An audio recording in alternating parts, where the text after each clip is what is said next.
Hello guys, hello everyone. তোমরা গরিব ঘরের রাজপুত্র এই ভিডিওটি অনেক ভাইরাল করে দিয়েছ। তোমরা ইতিমধ্যে গরিব ঘরের রাজপুত্র 30 নাম্বার পর্বটি দেখে ফেলেছ, কিন্তু 31 নাম্বার পর্বটি কখন আসবে সেটা সম্পর্কে তোমরা কিছু জানো না। 31 নাম্বার পর্বটি কিছুক্ষণ পরেই আসবে। আর মাত্র কয়েকটা ঘন্টা ধৈর্য ধরো, কয়েক ঘন্টা পরে 30 নাম্বার পর্ব ইউটিউবে আপলোড হয়ে যাবে। সো আমরা গরিব ঘরের রাজপুত্র 30 নাম্বার পর্বে দেখেছিলাম মিরাজ মেঘলার কাছে যাওয়ার জন্য বৃষ্টি তাকে অনেক গালিগালাজ করে। তারপর মেঘলা একটি টেইলার্সের দোকানে কাপড় নিতে যাওয়ার পরে কাপড় নিয়ে আসার সময় রাস্তায় মাথা ঘুরে পড়ে যায়। তারপর মেঘলার আব্বা মিরাজকে কল করে ডাকে। তারপর মিরাজ সেখানে চলে আসে এবং মেঘলাকে ডাক্তারের কাছে নিয়ে যায়। আর এজন্য বৃষ্টি হিংসায় জ্বলে পুড়ে ছাই হয়ে যায় যে কেন মিরাজ মেঘলাকে ডাক্তারের কাছে নিয়ে গেছে। আর এই খবরটা তাকে দিয়েছিল সাব্বির, যে মিরাজের বন্ধু। তারপর মিরাজ মেঘলাকে ডাক্তার দেখিয়ে তার বাপের বাড়ি মানে সেই বস্তিতে নিয়ে আসে এবং মেঘলার আব্বাকে বলে যে মেঘলাকে যখন তখন বাইরে যেতে দিবেন না, কারণ সে এখন অসুস্থ, তার বাইরে যাওয়া এই সময় ঠিক নয়, এই জন্য তাকে বাইরে যেতে দেওয়া এখন ঠিক হবে না। তারপর মিরাজ তার বাবাকে অনেক কথাই বলে আর তার বাবাকে সাবধান করে যাতে তার মেয়েকে যেন সে বাইরে যেতে না দেয়। তারপর মিরাজ চলে যায়। তারপর মেঘলার বাপ মা এবং কিছু গ্রামের প্রতিবেশী তাকে বোঝায় যে সে যেন আর এরকম করে বাইরে না যায়। তারপর মিরাজ যখন বাসায় আসে তখন বৃষ্টি তার ওপর রাগ ঝাড়তে থাকে।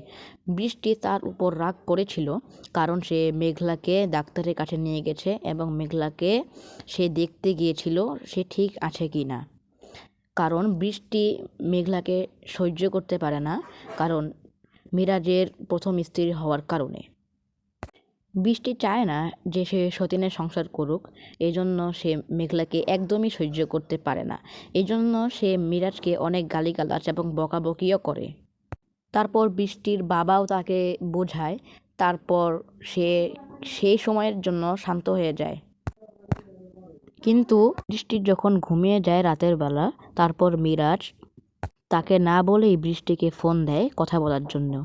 কিন্তু দুর্ভাগ্যবশত বৃষ্টি সেটা দেখে ফেলে তার ঘুম ভেঙে যাওয়ার কারণে। তারপর মিরাজ তার কাছে ক্ষমা চায় যে সে আর কখনোই করবে না। তারপর তার ফোনটা কেটে দেয়। আর এদিকে বৃষ্টিকে কল করার কারণে বৃষ্টি তো মহা খুশি।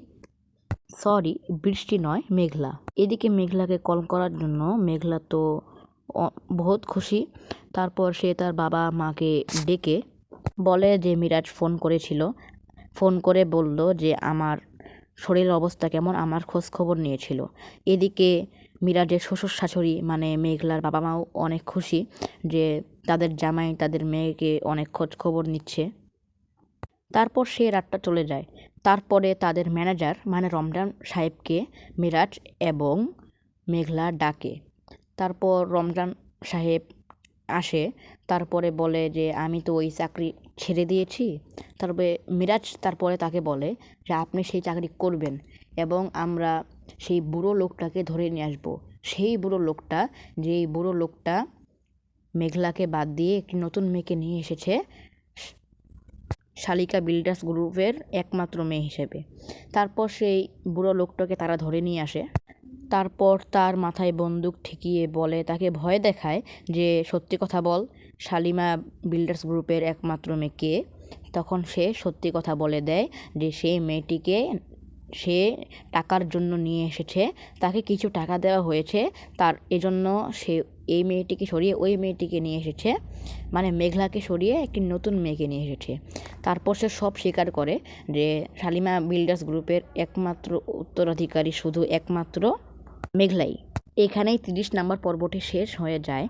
তোমরা যদি 31 নাম্বার পর্ব দেখতে চাও তাহলে এই ভিডিওটিতে লাইক করে চ্যানেলটিকে সাবস্ক্রাইব করে বেল আইকনটি অন করে রাখো। আর এই ভিডিওটি এতক্ষণ যে তোমরা দেখছো এজন্য তোমাদের অনেক ধন্যবাদ। তোমরা এই ভিডিওটি বেশি বেশি শেয়ার করে দাও। আর 31 নাম্বার পর্বটি খুব শীঘ্রই তোমরা পাবে, কয়েক ঘন্টার মধ্যেই। আমি তোমাদের সম্পূর্ণ আশ্বাস দিচ্ছি।